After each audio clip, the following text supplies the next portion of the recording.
So today we are going to continue our previous lecture. Respiratory gas exchange को हमने start किया हुआ, तो उसका नेक्स्ट टॉपिक आज हम डिस्कस कर लेते हैं, diffusion coefficient and Fick law of diffusion. Diffusion coefficient basically हमारे पास एक कांस्टेंट वैल्यू होती है जिसके ऊपर जिस सब्सटेंस ने डिफ्यूज़ होना होता है उसको हम मेजर कर सकते हैं थ्रू अ कंसंट्रेशन ग्रेडियंट। इसको हम डिफ्यूजन कांस्टेंट भी कहते हैं। बेसिकली ये रिलेटेड होती है size and shape of molecule से।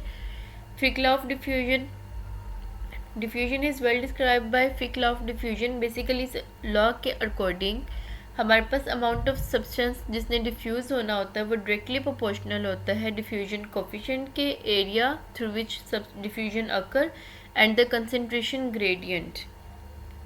इसका फॉर्मूला अगर हम देख लेते हैं तो J is equal to minus D multiply A multiply by D C over D X. J हमारे पास है amount of substance diffuse, D हमारे पास है डिफ्यूजन कोफिशिएंट, ए हमारे पास है area through which diffusion occur and D C over D X हमारे पास है कंसंट्रेशन ग्रेडियंट। नेगेटिव साइन जो फॉर्मूले में है वो इंडिकेट कर रहा है कि डिफ्यूजन हमारे पास हायर रीजन से लोअर रीजन की तरफ होनी है, region of higher concentration to the region of lower concentration.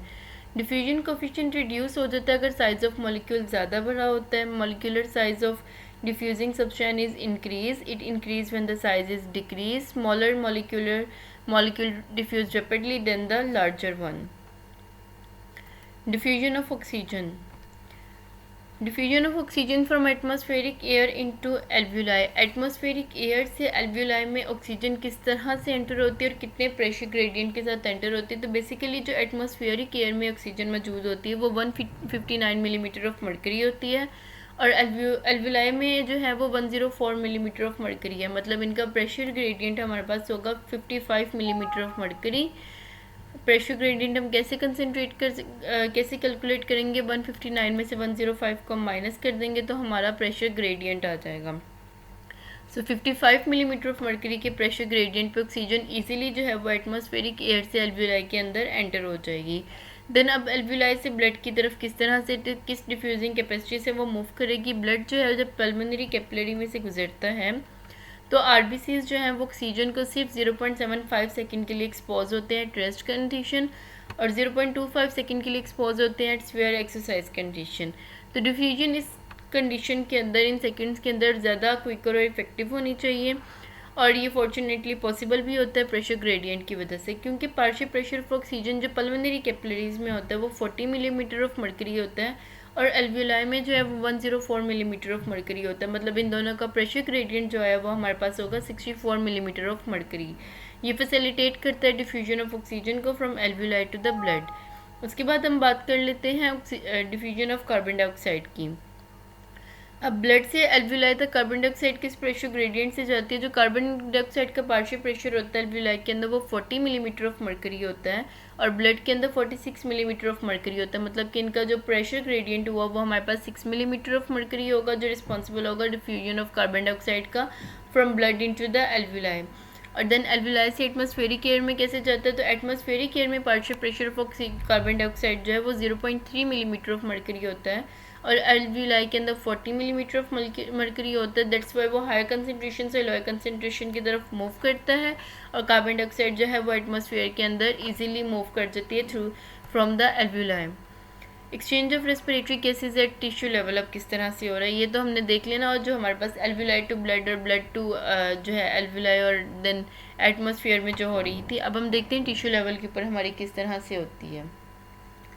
So basically oxygen enter होती है सेल के अंदर, cell of tissues from blood and carbon dioxide expelled होती है सेल में से into the blood. So diffusion of oxygen, wait a minute, diffusion oxygen from diffusion of oxygen from blood into the tissues हम देख रहे हैं। Partial pressure of oxygen in venous end of pulmonary capillary जो है उसमें 104 millimetre of mercury होता है। However pressure of oxygen in arterial end of systematic capillary 95 millimetre of mercury होता है। It is may be because of physiological shunt only 2% blood ऐसा होता है जो हार्ट तक पहुंचता है विदाउट बीइंग ऑक्सीजनेटेड, जो हमने लास्ट लेक्चर में डिस्कस किया था कि फिजियोलॉजिकल शंट हो रहा होता है वीनस एडमिक्सचर की वजह से। एवरेज ऑक्सीजन टेंशन जो होती है वो टिश्यूज़ में 40 मिलीमीटर ऑफ मर्करी होती है. It is because of continuous metabolic activities and constant utilisation of oxygen. Thus pressure gradient इनका 55 मिलीमीटर ऑफ मर्करी हुआ. exist between the capillary blood and the tissue so the oxygen can easily diffuse into the tissue. इसलिए oxygen easily diffuse कर जाती है tissue के अंदर. Oxygen content arterial blood में 19 ml% होता है और वेनस ब्लड में हमारे पास 14 ml% होता है. Thus the diffusion of oxygen from blood to tissue is 5 ml per 100 ml of blood. Diffusion of carbon dioxide from tissues into the blood. अब carbon dioxide की डिफ्यूजन टिश्यू से blood तक कैसे हो रही होती है? कंटिन्यूस मेटाबॉलिक एक्टिविटी की वजह से carbon dioxide continuously constantly produce हो रही होती है सेल ऑफ टिश्यूज़ में. So the partial pressure of carbon dioxide high होता है सेल के अंदर, is about 46 millimetre of mercury. Partial pressure of carbon dioxide in arterial blood हमारे पास 40 मिलीमीटर ऑफ मर्करी होता है. तो प्रेशर ग्रेडियंट इनका 6 मिलीमीटर ऑफ मर्करी रिस्पॉन्सिबल होगा डिफ्यूजन ऑफ कार्बन डाइऑक्साइड के लिए. कार्बन डाइऑक्साइड कंटेंट हमारे पास आर्टीरियल ब्लड में 48 ml% होता है और वेनस ब्लड में 52 ml% होता है. So diffusion of carbon dioxide from the tissues to blood 4 ml पर 100 ml ऑफ ब्लड के थ्रू हो रही होती है. नेक्स्ट लेक्चर जो हमारे पास रेस्पिरेटरी एक्सचेंज रेशियो और रेस्पिरेटरी कोशेंट है, इसे हम नेक्स्ट लेक्चर में कवर करेंगे इंशाल्लाह.